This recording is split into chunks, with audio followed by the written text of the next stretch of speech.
그러니까 아까 성장 호르몬이 예. 우리가 남녀 가릴 것 없이 우리 모든 어른들에게서 매우 중요한 호르몬이라고 한다면 네. 성 호르몬은 남성과 여성에서 매우 중요한 호르몬입니다.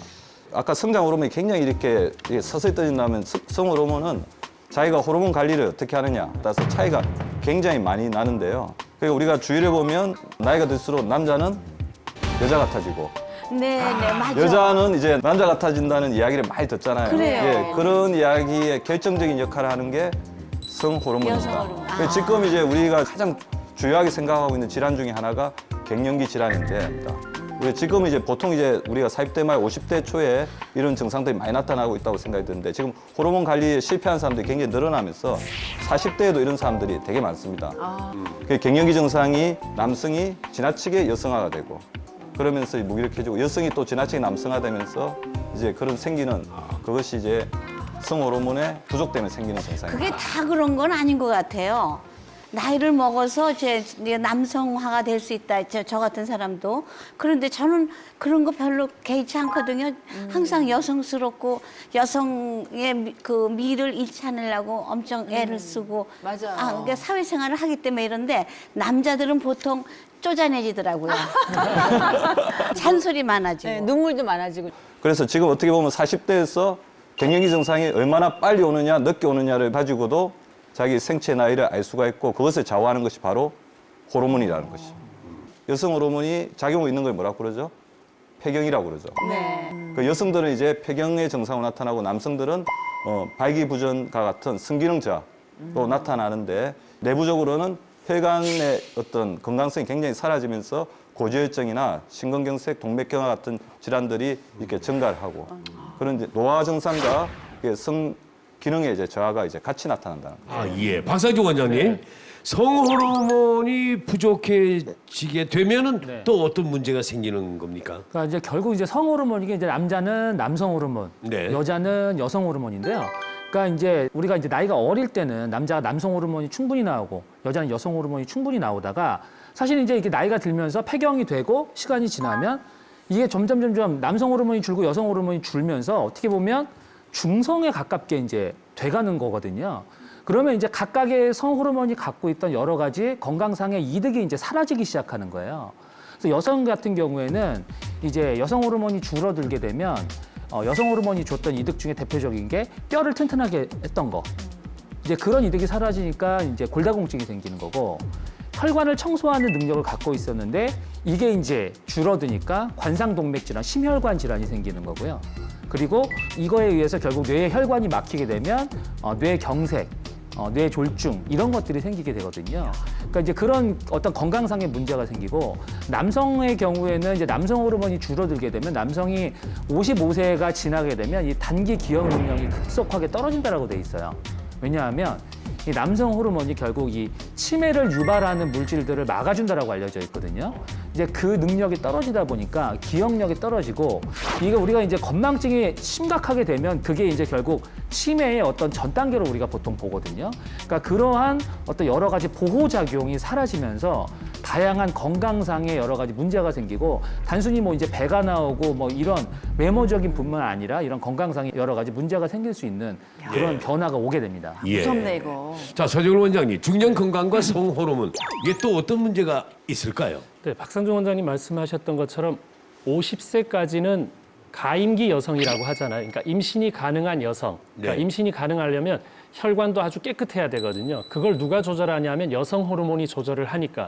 그러니까 이게 우리가 번식이 돼야 되니까 여성한테는 에스트로겐이라는 유리한 호르몬이 좀 더 많아서 오래 버티도록 돼 있었어요. 예, 근데 50세가 딱 기점이 되면 남성 여성보다는 그냥 사람으로서 이제 앞으로 어떻게 살아가야 될지가 더 이제 앞으로가 뭐 80세, 90세가 되는 거예요. 그러니까 남성 여성성을 잃으라는 얘기가 아니라 좀 중성화돼가는 그 시점이 50세란 얘기죠. 그러면 50세 이후는 전혀 다른 삶이에요. 완전 건강을 위해서, 혈관 건강을 위해서 어떻게 해야 되는지 이렇게 집중을 해야지 되고요.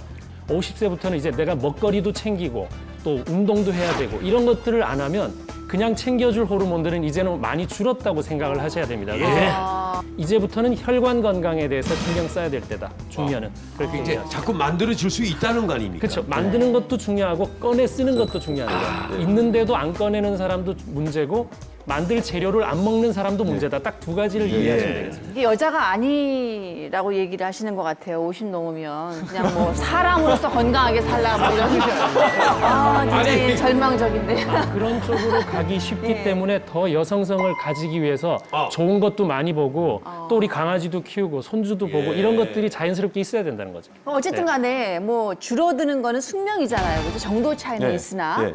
그러면 채우는 방법이 혹시 있습니까? 예, 제가 봤을 때는 성호르몬의 부족, 갱년기 증상은 현대병이라고 볼 수가 있습니다.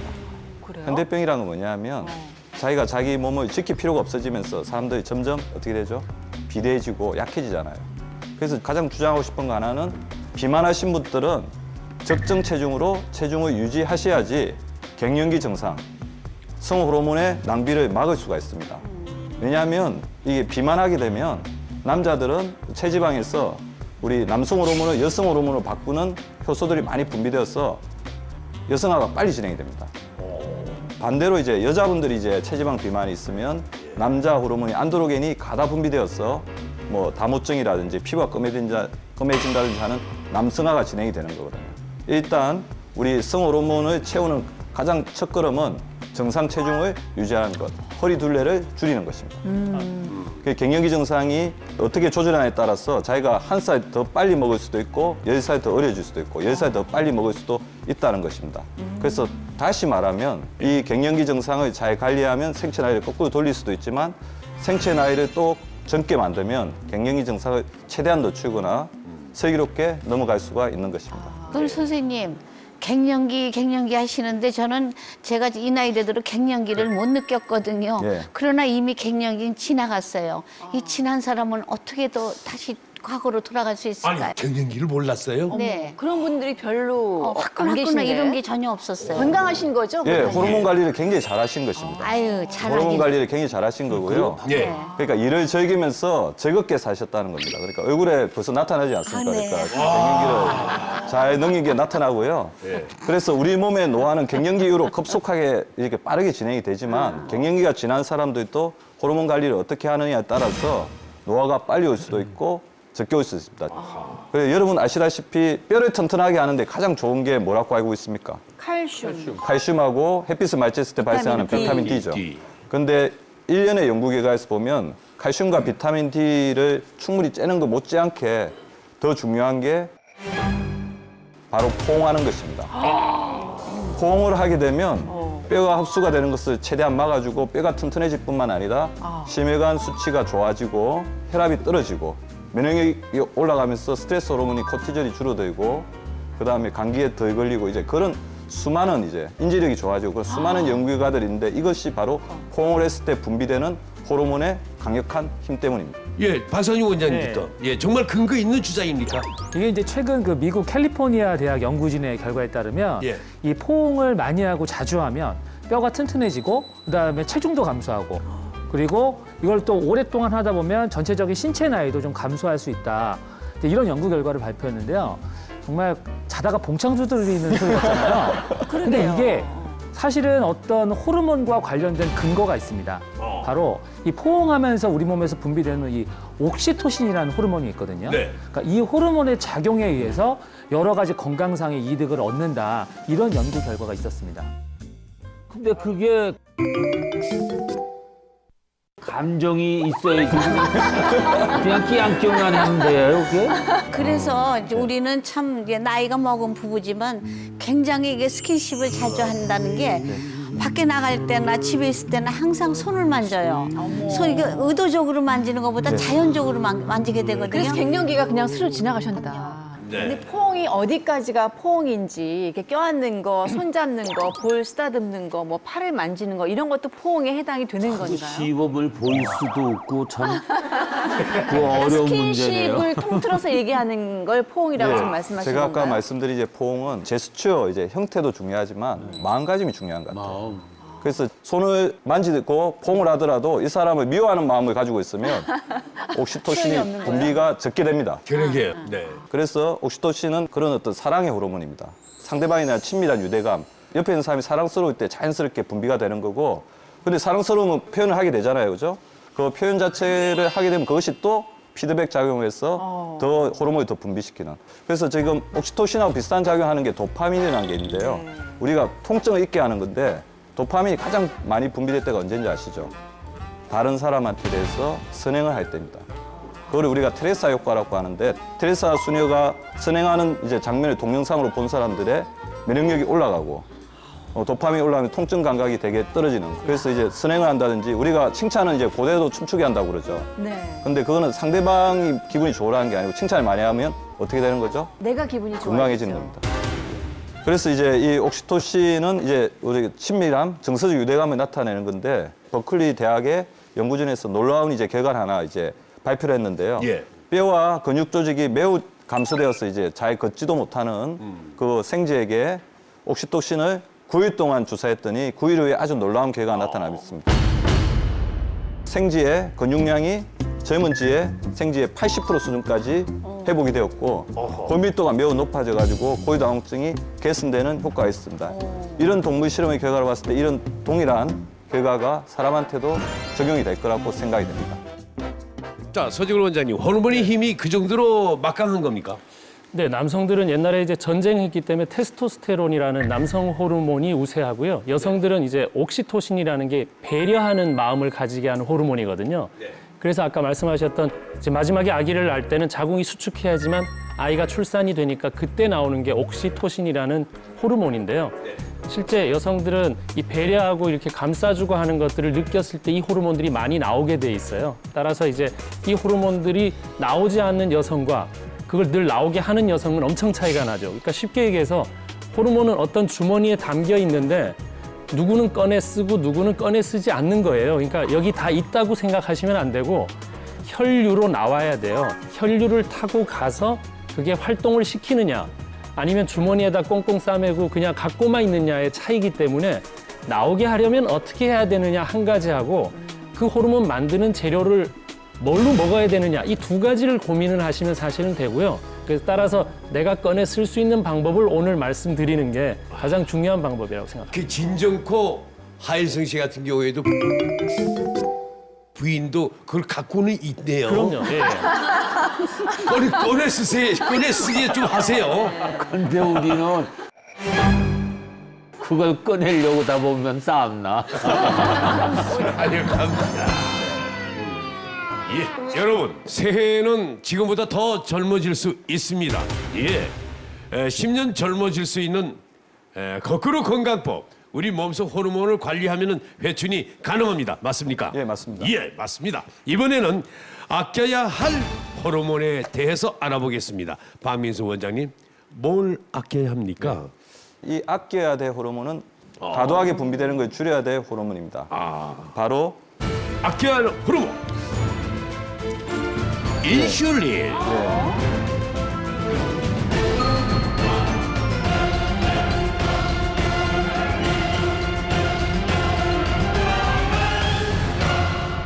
인슐린.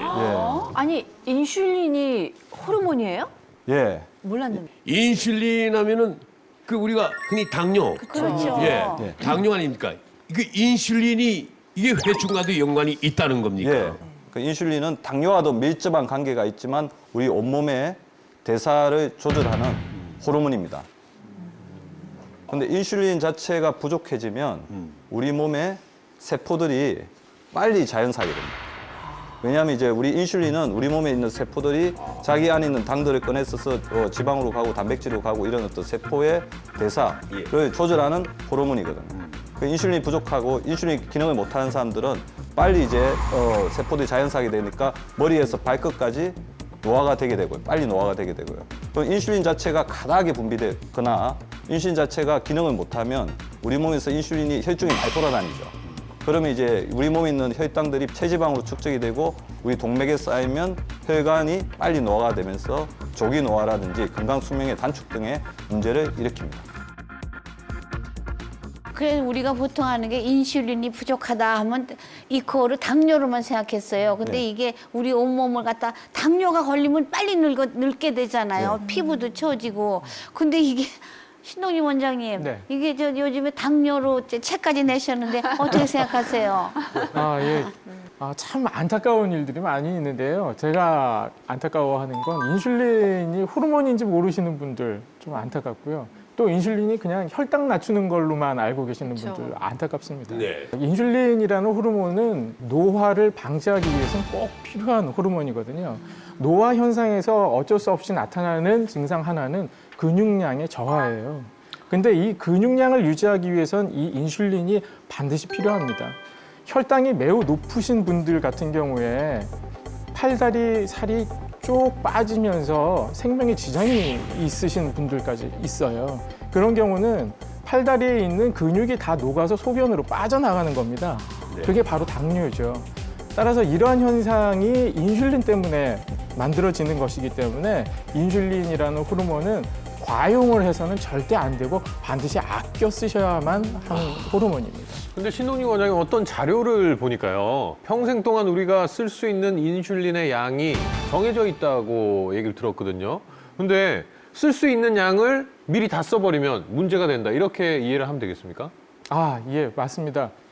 그렇게 이해하시면 틀린 것은 아닌데요. 이제 김태현 씨 평생 동안 사용하실 인슐린 양이 뭐 한 200리터입니다라고 하면 어디 무서워서 음식 좀 드실 수 있겠어요? 그렇죠. 너무 운명적인 이야기이기 때문에 조금 방향을 바꿔서 설명을 드리자면 인슐린이라는 것에도 수지가 있어요.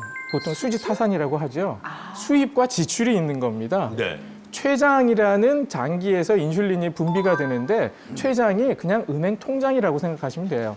거기에 저금되어 있는 게 바로 인슐린이고요.